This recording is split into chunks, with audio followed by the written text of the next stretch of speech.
আবে বুড়ো, তুই তো গরিব মরেছিস, তার সাথে আমাদেরকেও গরিব করে দিয়ে গেছিস।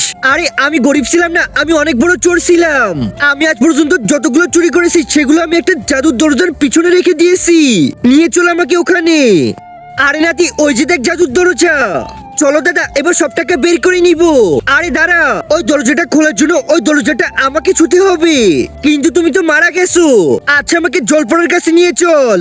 নাতি, এই নদীতে পাথর ফেল। আমি হলাম এই নদীর রাজা, কারোর ইচ্ছা অপূর্ণ রাখি না। এইবারে কি বল আমাকে জীবিত করতে।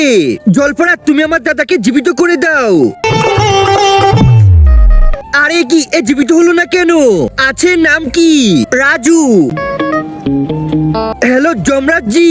হ্যাঁ জলপরা, আপনার ওখানে রাজু নামের কেউ আছে? হ্যাঁ, এই নামের একজন আছে, ওকে নিচে পাঠিয়ে দিন।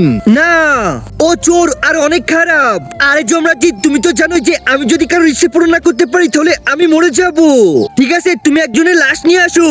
একজনের লাশ লাগবে। লাশ আমি আনতে পারবো না, লাশের ভিতরে তোমার দাদা আসবে। ঠিক আছে, আমার গায়ের ভিতরে ঢুকিয়ে দাও।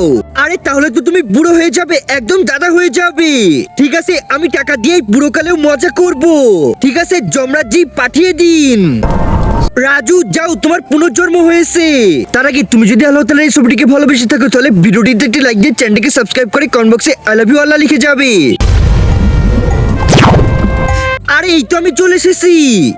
এইবার আমি এই দরজার পিছনে টাকা পয়সা নিয়ে রাজার মতো থাকবো। পুলিশ, রাজু তুই অনেক চুরি করেছিস আর চুরি করে পালিয়ে গিয়েছিলি, এবার আমরা তোকে ধরে নিয়ে যাব, চল জেলে। আরে আরে স্যার, আমি রাজু না, আমাকে ছেড়ে দিন।